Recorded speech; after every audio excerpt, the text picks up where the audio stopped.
Polisi meringkus dua terduga penyalahgunaan orang narkoba di bandar kawasan narkoba di Kota Medan. Polisi menggerebek kampung narkoba di Berjawa Timur. 6 orang tersebut Dua di antaranya pasangan. Dalam penangkapannya, polisi memeriksa di rumahnya ini polisi menemukan narkoba. Halo guys, perkenalkan kami dari kelompok 4. Saat ini kami mewawancarai tentang narkoba. Untuk itu, pepatah mengatakan tak kenal maka tak sayang. Perkenalkan, nama saya Kasria Yanti Lahagu. Nama saya Sumiati. Nama saya Tiara Suci. Nama saya Dominus Mulele. Untuk itu, saksikan terus video kami. Apa sih pendapat Abang tentang narkoba di Kota Medan ini? Sebelum kita menjelaskan tentang narkoba di Kota Medan, yang harus kita tahu adalah Provinsi Sumatera Utara adalah provinsi pertama kasus narkoba terbesar di Indonesia.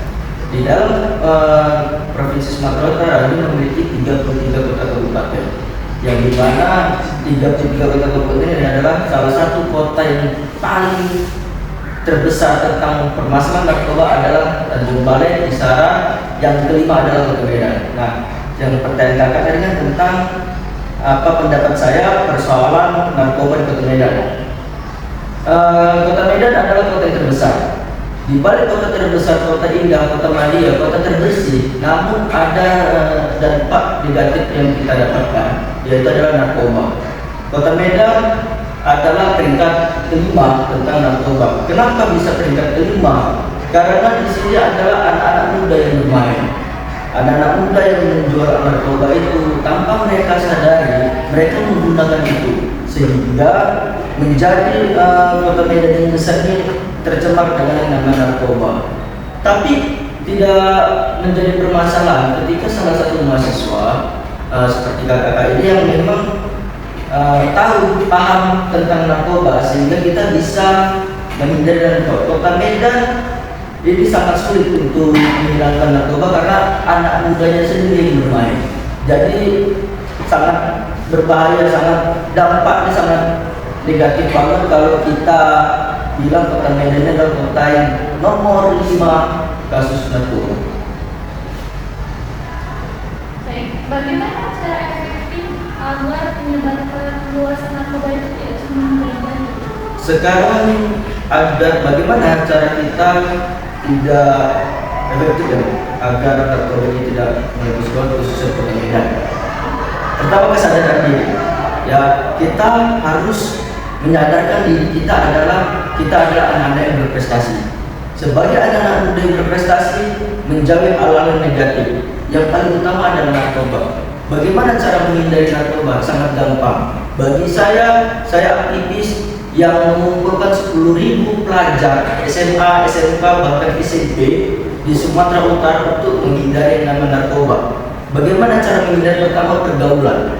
Dari pergaulan kita bisa lihat mana kawan-kawan yang bisa ikut dengan kita, mana yang tidak bisa ikut dengan kita, sehingga ketika yang positif ini bakal ikut sama kita. Nah, tapi yang menjadi permasalahan adalah banyak kawan-kawan yang mengatakan, "Woi, narkoba ini keren, nggak pakai rokok, nggak gantung kan itu bahasa Medannya." Sebenarnya enggak, biasa aja.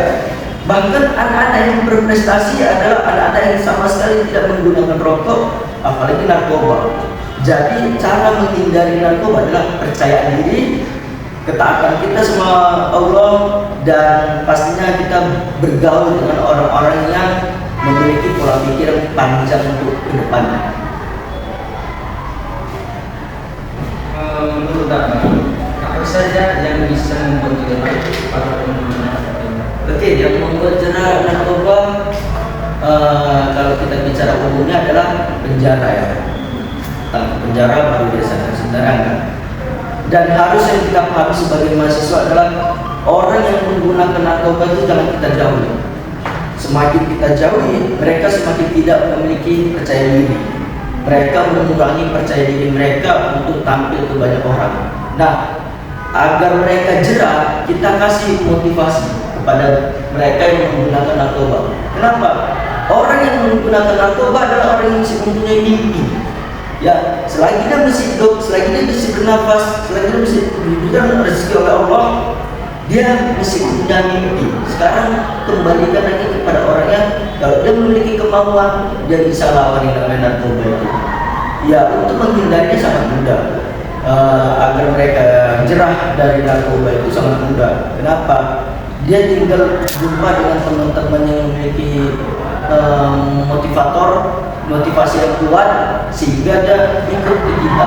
Dan kita sebagai teman yang sehat yang tidak menggunakan narkoba, kita harus tidak boleh ngejudge, kita harus rangkul dia sehingga dia ikut dengan kita dan dia sadar bahwa yang selama saya lakui adalah hal yang salah, dan ini bisa menjadi faktor masa depan saya tidak bisa berkembang. Lantas menurut Abang, hukuman apa yang cocok diberikan kepada pengguna narkoba ini? Hukuman yang pantas untuk menggunakan narkoba, karena kita bilang mereka lah yang bisa merusak generasi ini. Jadi hukumannya ya paling utama adalah kita harus memiliki percaya diri. Ya, kita ajak dia rehabilitas. Ketika dia tidak perlu dengan kekerasan, tidak perlu dengan penjara, tidak, kita sebagai manusia tidak boleh menghakimi.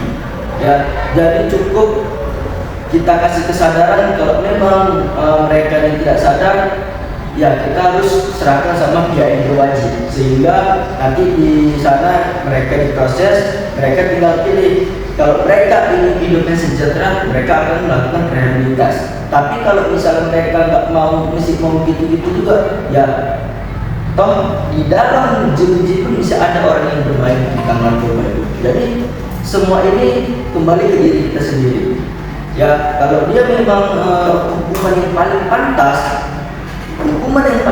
untuk orang narkoba adalah memang harus ditegaskan kalau dia masih punya mimpi, dia harus rehabilitas. Dan mimpi itu harus bersetuju. Jadi hukumannya bagi saya ya tidak perlu berat, cukup kita kasih motivasi kepada mereka agar mereka jerah. Jadi soal Indonesia adalah negara hukum. Tidak semua tentang hukum, kalau memang bisa kita ubah, kenapa tidak? Jadi yang paling spesifik ya bagi saya selaku aktivis tentang narkoba, dan saya melihat langsung anak-anak sekolah itu bayar uang sekolahnya, makan itu menggunakan dari hasil jualan narkoba.